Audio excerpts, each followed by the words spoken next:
he put on this quite enormous exhibition. It was called New York Painting and Sculpture, 1940 to 1970. There were more than 400 works of art by 43 artists.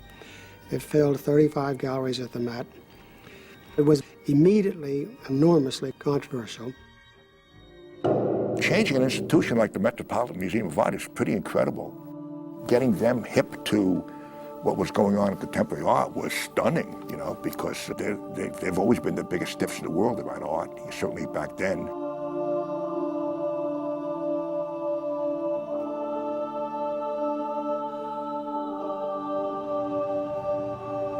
I learned about going to museums by going to the Met. You go in and you have to go past all these things, but you go to a specific place. And I always went to the room where the Vermeer and the De Hoek is. See, and I'd look at the Vermeer and then I looked at the De Hoek, and I could tell that one knew more about painting to light, and you know, and was very deft and blah blah blah. And then I'd go out. Now you have to go past all sorts of things, and I'd go there one way and go and leave another. So I would briefly pass by an awful lot of stuff. If you consider a place that only has dead artists, they're really not really up to date, and they're a real museum. You know, it's sort of like the British Museum. You know, everything's dead.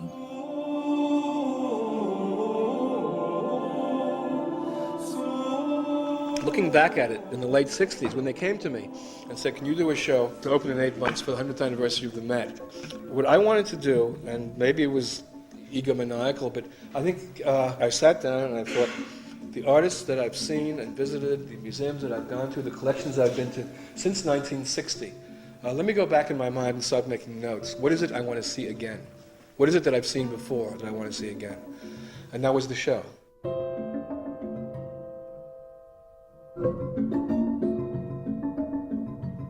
Henry was a very close friend. When Henry said that I'm doing this big show, he said, why don't you do a Spectrum?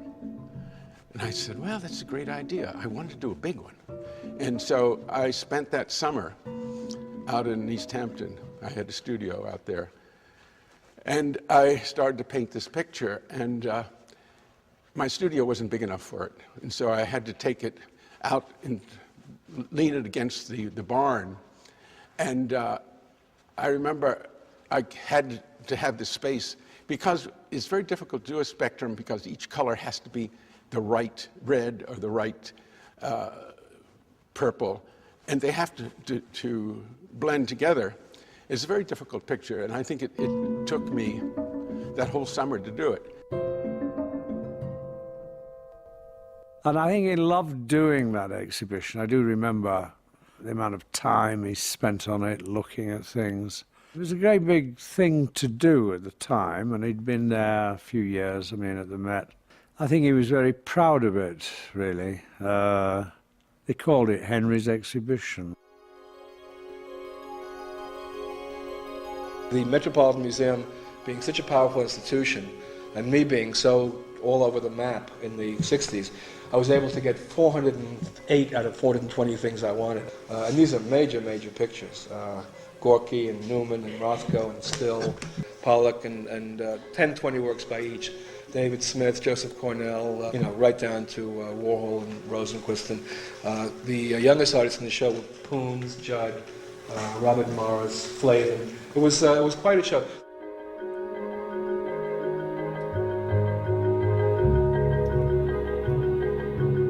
My focus, and the focus at the time, was about beauty, about the work of stunning originality, of great color harmony or great color acidity, depending on the work.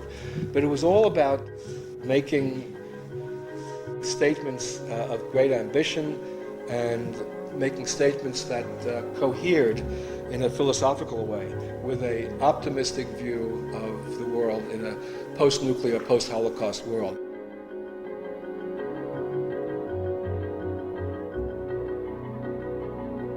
There was one absolutely defining moment in that show, and it had nothing to do with the artists in it. It was the gesture by the museum itself to empty the galleries of 18th and 19th century painting from Europe and fill it with painting post-war American painting.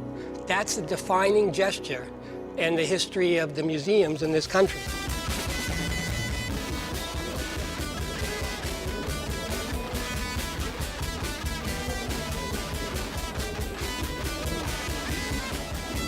I remember there was Tom Hoving that was there. My friend Lenny Contino was in a wheelchair, and everybody got drunk and danced, and Joe Johnson tore off my shirt, and you know, like, I mean, we were just acting a little bit wild, and Lenny tackled out of the wheelchair, tackled Tom Hoving and said, "Isn't it just great?"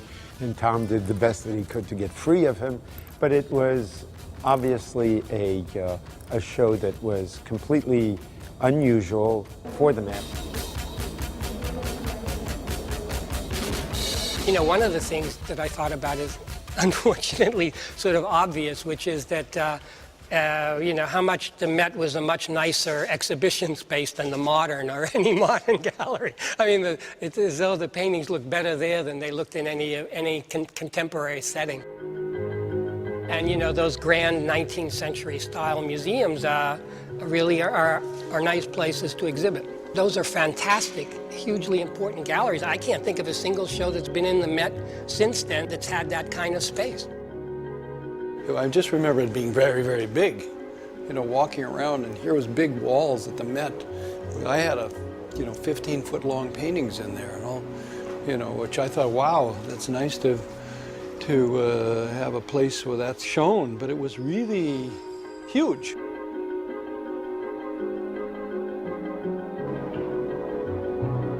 I think that there was something else. There was something that he really enjoyed in being able to make these works that at that time were so wild, and even now look so dramatic. If you look at the Rosenquist at the Metropolitan Museum, the Rosenquist, the use of color is blazing and wonderful, and not at all of that muted brown school that is part of the legacy of Rembrandt.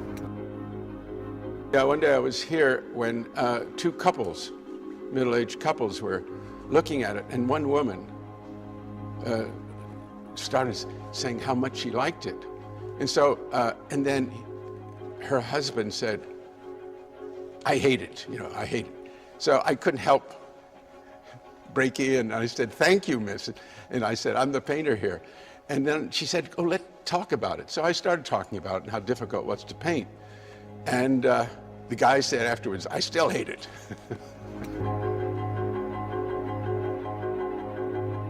It was controversial before it opened. There was no committee, there was no sort of team of curators. Henry chose every single work himself. And where did he get the authority to do this, people asked? And where did he get the authority to leave people out? There were some major artists who were very, very upset that they weren't included.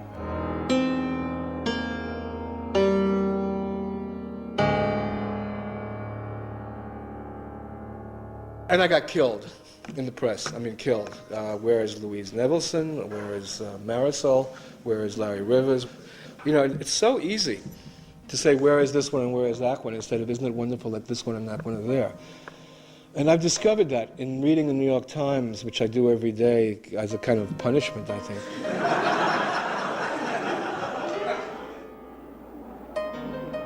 He was criticized for his Metropolitan show for not including a great number of people, but that's what he liked, you know, whatever.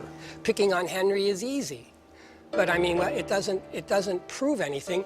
And Henry expanded the art world. He made it better.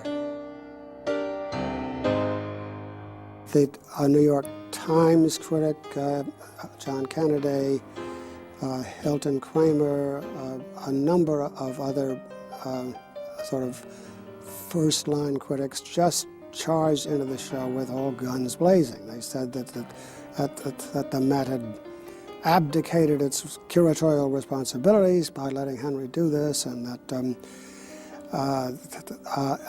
it was a playground and Henry's playpen. There was just extreme indignation and anger about it.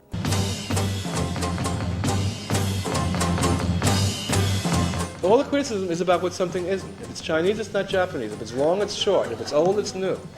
I mean, of course it isn't what it isn't. Everybody's so polite. Everybody wants to include everybody. Henry's show at the Met was completely missed by Hilton and by most people who saw it, and all the people who were worried about not being in it.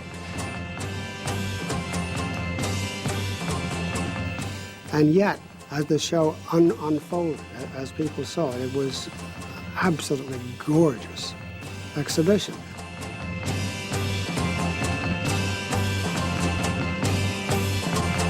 It was really a triumph of American art. It sort of put on large public display this tremendous achievement that had taken place here. And as such, it was enormously exciting to the artists and to people who didn't know about it before. It was a major event. And in retrospect, Henry's choices seemed really to have been pretty sound. It was more sensational than any shows I think we've had since then, but there's a big difference, which is that the show that Henry did, and actually Henry's feeling for art and what he cared about and everything, had an authentic historical sense. So it was based in an idea about the past and about culture and how it related to what happened during his time. The shows that you have now are really, you know, the range is very, very narrow. And so they don't have the sense of historical scope that Henry had. I mean, which is normal to have, actually. What's interesting or unfortunate is that it's disappeared. It was the last time that I know of that, like, things were at least presented in a way that they were equal. You know, this wasn't the right thing, this wasn't the wrong thing, that it was just painting. To Henry's credit and to the museum's credit, it changed everything. And so whatever resonance the art of the late 20th century has, it owes to that, it owes to the Met. Otherwise, it'd be nowhere.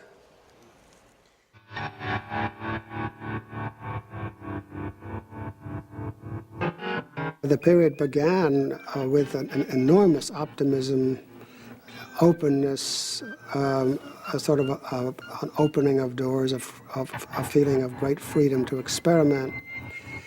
It seemed like anything was possible. And at the end of the decade, that seemed to be closing down. The whole atmosphere changed. The optimism